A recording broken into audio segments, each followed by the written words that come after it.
낮에는 구름 기둥으로 인도하시고 밤에는 불 기둥으로 그 행할 길을 비추셨사오며. 이스라엘 백성들을 주님이 불 기둥으로 구름 기둥으로 지켜주셨습니다. 그뿐만이 아니었습니다. 15절입니다.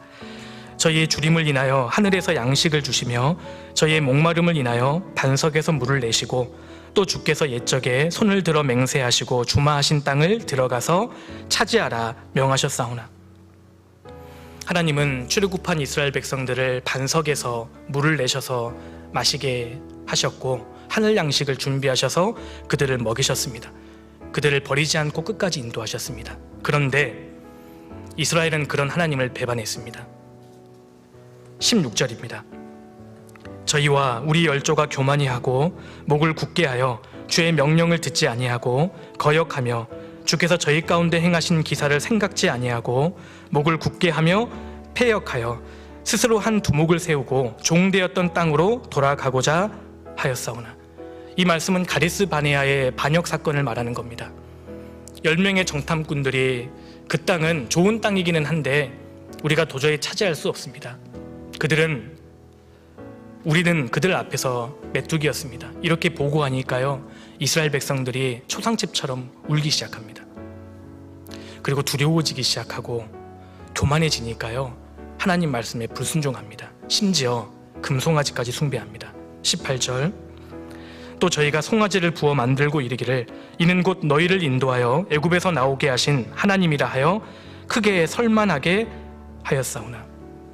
하나님이 얼마나 배신감을 느끼셨겠어요. 그렇게 잘해줬는데 결정적일 때 불순종하고 그들은 배반했습니다.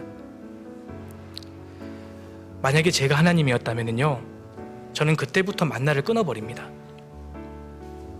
저 같으면 한 사흘 동안은 구름 기둥을 좀 걷어들였을 것 같아요. 좀 이거지라고요. 하나님은 사람과 다른 분이십니다. 19절. 주께서는 연하여 계속해서 긍휼을 베푸사 저희를 광야에 버리지 아니하시고 낮에는 구름 기둥으로 길을 인도하시며 밤에는 불 기둥으로 그 행할 길을 비치사 떠나게 아니하셨사오며 또 주의 선한 신을 주사 저희를 가르치시며 주의 만나로 저희 입에 끊어지지 않게 하시고 저희의 목마름을 인하여 물을 주시사. 하나님은 선하신 하나님이십니다. 제가 느헤미야 9장을 읽다가 정말 감동적이었던 것은요, 12절에 나오는 하나님의 은혜하고요, 15절에 나오는 하나님의 은혜하고 19절부터 20절에 나오는 하나님의 은혜가 동일하다는 겁니다. 그 사이에는 이스라엘의 불순종이 있습니다. 이거 생각해 보셨습니까? 이스라엘이 금송아지를 숭배할 때에도 구름 기둥은 끊이지 않았습니다. 이스라엘이 하나님을 원망할 때에도 만나가 하루도 끊기지 않았다는 겁니다. 그들은 악했지만 하나님은 선하셨습니다. 그런데 이것이 사실 우리 이야기잖아요. 우리도 광야 같은 인생을 살면서 별별 일을 다 겪습니다. 하나님 말씀에 불순종할 때도 많고요, 하나님을 배반할 때도 적지 않았습니다. 우리가 주님 마음을 아프시게 해드렸던 것은 헤아릴 수 없이 많았습니다. 그럼에도 불구하고 주님은 나를 버리지 않으셨어요. 계속해서 은혜를 베풀어 주셨습니다. 그래서 결국 우리도 이렇게 고백하게 됩니다. 33절입니다. 그러나 우리의 당한 모든 일에 주는 공의로우시니 우리는 악을 행하였사오나 주는 진실에 행하셨음이니이다. 우리는 악했지만 주님은 선하셨습니다. 우리도 이렇게 고백할 수 있지 않습니까? 돌아보면 나는 악했습니다. 그런데 주님은 선하셨습니다.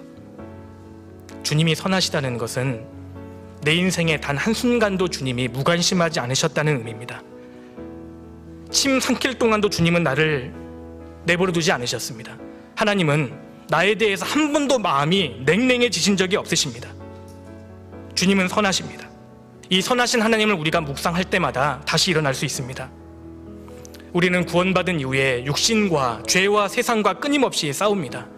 싸우는 가운데 이길 때가 많으세요? 질 때가 많으세요? 질 때가 많죠. 싸우는 가운데 우리는 반복해서 넘어집니다. 심지어 하나님을 배반할 때도 있습니다. 내 생활로서. 어떤 청년 형제님이 이런 간증하시는 걸 들어본 적이 있습니다. 해병대를 다녀온 형제님인데요, 해병대, 물론 지금은 많이 바뀌었겠습니다만 해병대 안에 많은 가혹행위도 있고 부당한 기합도 있고 그랬답니다. 너무 힘들었답니다. 하나님을 원망할 때도 사실은 많았고, 심지어는 선임들이 식사 시간에 기도하는 그 형제님을 보고요, 사람들 보는 앞에서 세워놓고 하나님을 욕하라고 했답니다. 이 형제님이 욕을 했대요. 너무 힘드니까, 당장 이 상황을 모면하고 싶으니까 하나님을 욕했답니다. 그 간증을 하면서 그 형제님이 우셔요. 자기가 이런 존재였노라고.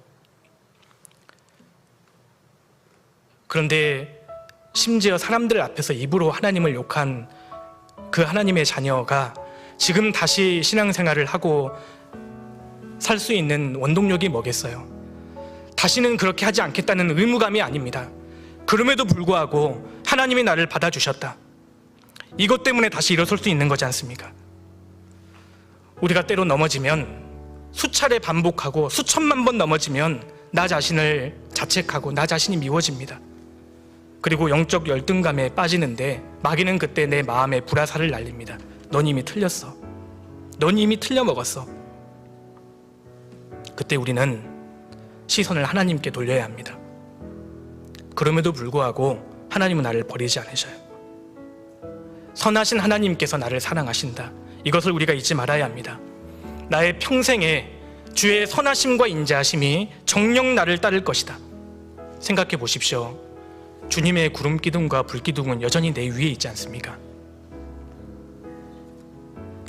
우리가 이 험난한 인생을 살면서 다시 힘을 내고 살 수 있는 원동력은 선하신 하나님입니다. 우리가 선하신 하나님을 묵상해야 합니다. 그렇게 할 때에 낙심과 과한 자책과 침륜에서 벗어날 수 있습니다. 우리 중에 안 힘든 사람 있으세요? 한 번도 실수 안 한 분 계십니까? 그런데 그것만 생각하며 살겠습니까?